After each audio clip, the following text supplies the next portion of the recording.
चीन को लद्दाख, हिंद महासागर और दक्षिण चीन सागर में जबरदस्त चुनौती मिल रही है।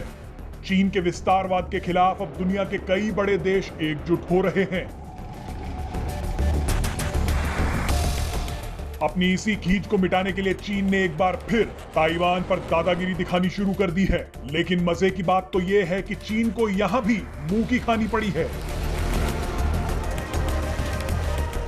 आपको बता दें कि चीन की सेना ने पिछले कुछ दिनों में 100 के करीब फाइटर जेट्स ताइवान के हवाई क्षेत्र में भेजे। ताइवान ने कहा कि चीन ने उसके हवाई क्षेत्र का अब तक का सबसे बड़ा अतिक्रमण किया है। ताइवान ने भी चीन को मुंह तोड़ जवाब दिया है। आपको बता दें कि ऐसा करके चीन ने सीधे अमेरिका को भी चुनौती दे दी है। आपको इस वीडियो में बताएंगे कि इतने बड़े हवाई अतिक्रमण के बाद भी चीन ताइवान का कुछ क्यों नहीं बिगाड़ पाया, और आखिर ताइवान के पास ऐसा कौन सा कवच है जिसे चीन अभी तक नहीं भेद पाया है। हाल ही में चीन की सेना ने अमेरिकी चेतावनी को दरकिनार करते हुए ताइवान के खिलाफ एक बड़ा शक्ति प्रदर्शन किया। माना जा रहा है कि चीनी विमानों ने ताइवान के साथ साथ अमेरिका को भी अपनी सैन्य ताकत का एहसास कराया है, जो इस इलाके में ताइवान का सबसे बड़ा सहयोगी है।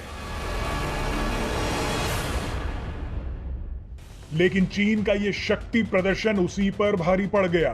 ताइवान ने जवाबी कार्रवाई करते हुए चीनी विमानों को खदेड़ने के लिए अपने फाइटर जेट्स भेजे और मिसाइलों को तैनात कर दिया। ताइवान के रक्षा मंत्रालय ने कहा कि 1 अक्टूबर से चीनी वायुसेना लगातार ताइवानी हवाई क्षेत्र में बिना अनुमति के घुसपैठ कर रही है। उन्होंने बताया कि सिर्फ 3 दिन के अंदर ही चीन के 100 विमान घुसपैठ कर चुके हैं। चीन ने 1 अक्टूबर को 38, 2 अक्टूबर को 39 और 3 अक्टूबर को 16 फाइटर जेट्स ताइवान की हवाई सीमा में भेजे। इनमें परमाणु bomber H-6, Sukhoi 30 fighter jet और J-17 शामिल हैं। लेकिन ताइवान ने भी तुरंत इस चीनी घुसपैठ का जवाब दिया।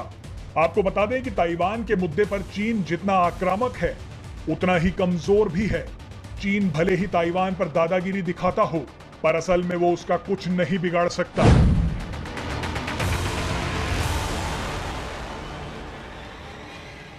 चीन और ताइवान के बीच 1949 से विवाद चला आ रहा है, जिसकी वजह से ताइवान की पहुंच अंतरराष्ट्रीय संगठनों तक नहीं है और उसे सीमित अंतरराष्ट्रीय मान्यता मिली हुई है। दुनिया के सिर्फ 15 देश ही ताइवान को स्वतंत्र राष्ट्र मानते हैं। चीन ताइवान को अपने से अलग हुआ हिस्सा और एक विद्रोही प्रांत मानता है।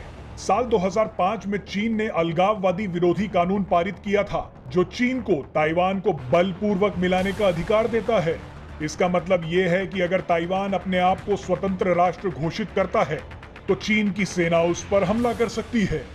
लेकिन कई सालों के तनाव और धमकियों के बाद ताइवान ने एक रणनीति खोज ली है, जिससे वो चीन के हमलों से बचता रहा है। ताइवान की ये रणनीति सिलिकॉन शील्ड की तरह काम करती है। ताइवान के लिए ये एक ऐसा हथियार है जिसे कोई और देश निकट भविष्य में आसानी से नहीं बना सकता है। ये ताइवान का एक अहम उद्योग है, जिस पर लड़ाकू विमानों से लेकर सोलर पैनल तक और वीडियो गेम से लेकर मेडिकल उपकरण उद्योग तक निर्भर है। ताइवान दुनिया भर में एडवांस्ड सेमीकंडक्टर चिप्स का सबसे बड़ा उत्पादक है और माना जाता है कि इसी वजह से चीन की सेना उसके खिलाफ हमला नहीं कर पाती। दुनिया के बाकी देशों की तरह चीन भी ताइवान में बनने वाली एडवांस्ड सेमीकंडक्टर चिप्स पर निर्भर है। ये ऐसे खास चिप होते हैं जिन पर सेमीकंडक्टर सर्किट बनाए जाते हैं। ये चिप सिलिकॉन से बने होते हैं। दुनिया के लगभग सभी तकनीकी उत्पादों की जान इन्हीं चिप्स में बसती है। इसके अलावा ताइवान ने अमेरिका के साथ रणनीतिक संबंधों को बढ़ाकर चीनी अतिक्रमण का मुकाबला किया है। ताइवान सबसे ज्यादा हथियार अमेरिका से ही खरीदता है। अमेरिका ने कहा है कि ताइवान अपनी आत्मरक्षा कर सके, इसके लिए वो मदद जारी रखेंगे। अमेरिका ने यह भी कहा है कि चीन की वो इस हरकत से भी नहीं रुकने वाले हैं।